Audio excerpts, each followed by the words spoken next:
It's not that the offense hasn't taken its shots, it's just that there haven't been enough of them. It's about time that we see enough of them. Good morning to you. Good Wednesday morning. I'm Dejan Kovacevic of DK Pittsburgh Sports. This is Daily Shot of Steelers. It comes your way bright and early every weekday if you're into hockey and or baseball. I also offer daily shots of Penguins and Pirates in the same place that you found this. The Steelers will begin a week of practice in advance of their home opener against the Chargers later this morning on the South Side, and they'll do so, of course, as a 2-0 team.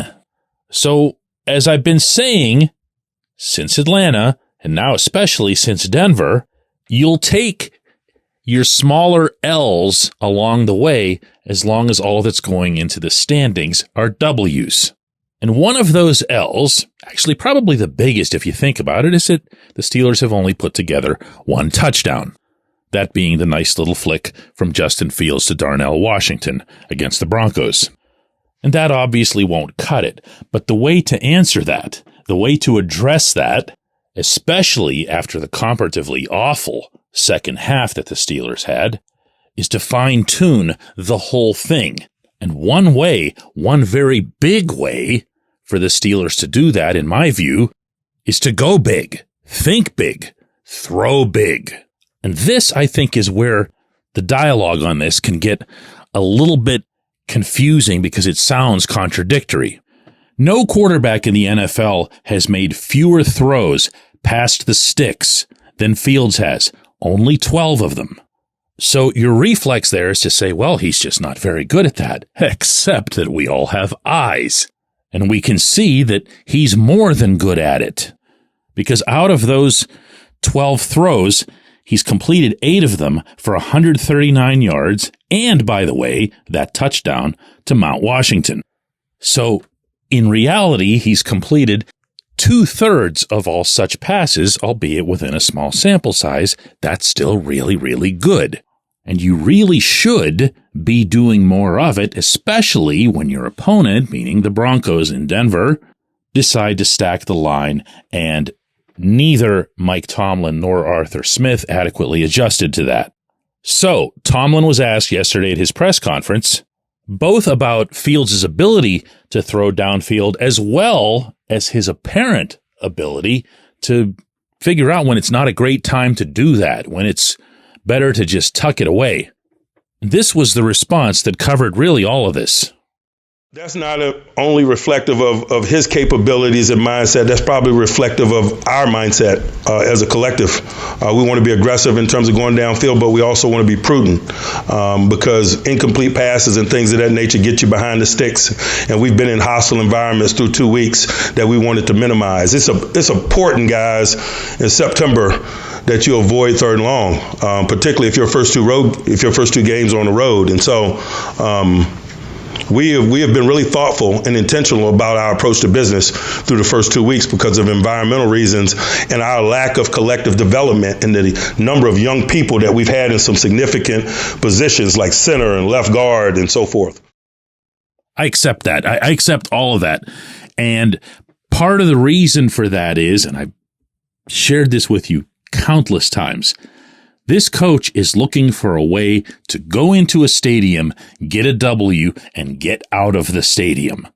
He's not trying to do things toward the future, get somebody some valuable experience, or anything like that. He just wants the W, and he'll worry about next week.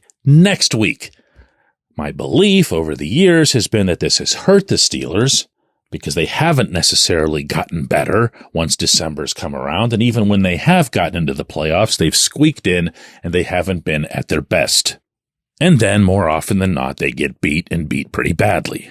So it sure would be nice if this season sees a little bit more of a mix in that regard, while also, pursuing winning. And this area, the deep ball, would seem to be a really, really good place to start. Because it's a strength for Fields, it's an obvious and glaring strength for George Pickens, and until somebody comes along who's smart enough to double George, maybe Jim Harbaugh is that, I have no idea whether to consider him smart anymore because the guy is just, wow. He's really become something of a character, and I'm not saying that in the kindest way. But if Harbaugh doesn't do it, if the Chargers secondary just treats George like another guy, or if they treat George like he's an equal to Calvin Austin or Van Jefferson or Roman Wilson even, then you got to do it. You got to do it. The explanation that Tomlin offered for this is valid. It wasn't just get out of the stadium with a W. You heard him suggest that it had to do with having the very, very young offensive line. And within that, he didn't know how that would impact the offense and whether that would impact Fields and whether that would impact turning the ball over. And if that sounds like Tomlin and I guess by extension Smith got a little gun shy, okay, again, they got their result. But that doesn't mean that you walk away from a clear strength. The deep ball is a clear strength for this offense. They can't be the very last in the league at trying it. When we come back, J1Q. This segment of Daily Shot is brought to you by our good friends at Mike's Beer Bar. They're located on Federal Street, directly across from PNC Park. Mike has more than 500 beers on tap, including from more than 50 local breweries. Stop in and say hello. Tell Mike we sent you. Mike's Beer Bar.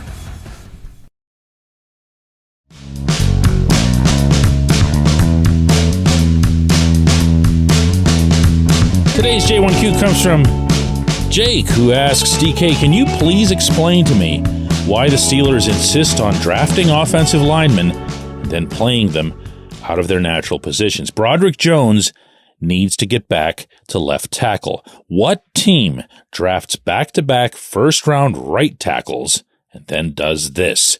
Stop the games, stop being cute. Jake, your case would have been so much stronger if you'd made it a year ago. Here's the problem with it. Jones played right tackle almost all of last season, and he was really good, and he had no issues with it, meaning on the field, off the field. You know why? Because he was really good. So Jones comes into this training camp at St. Vincent College this summer. I had 2 good talks with him out there in that span.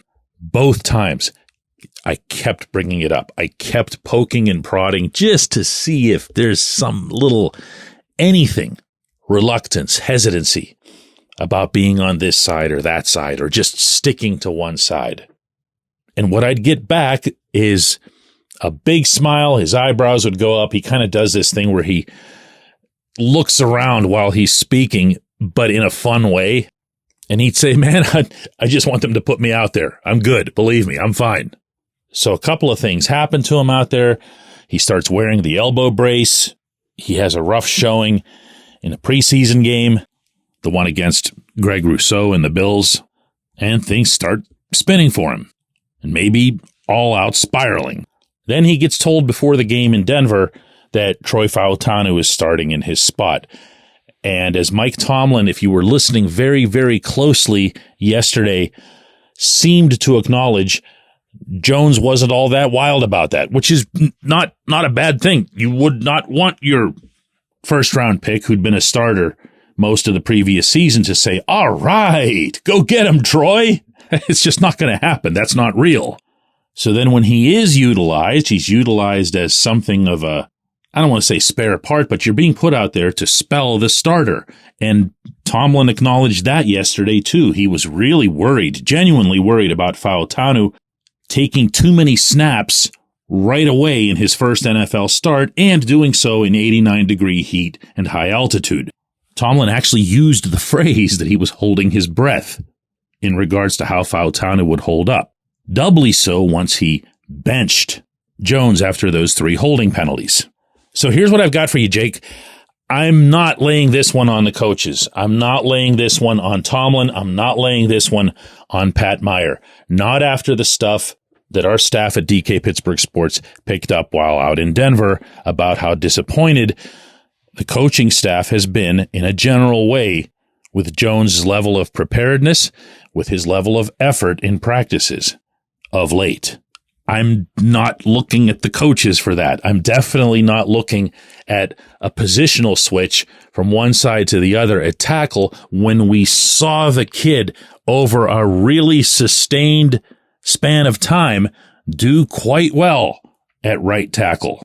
Broad's the one that needs to figure this out. He needs to bounce back, to use Tomlin's term from yesterday, and he needs to seize every opportunity that he ends up getting.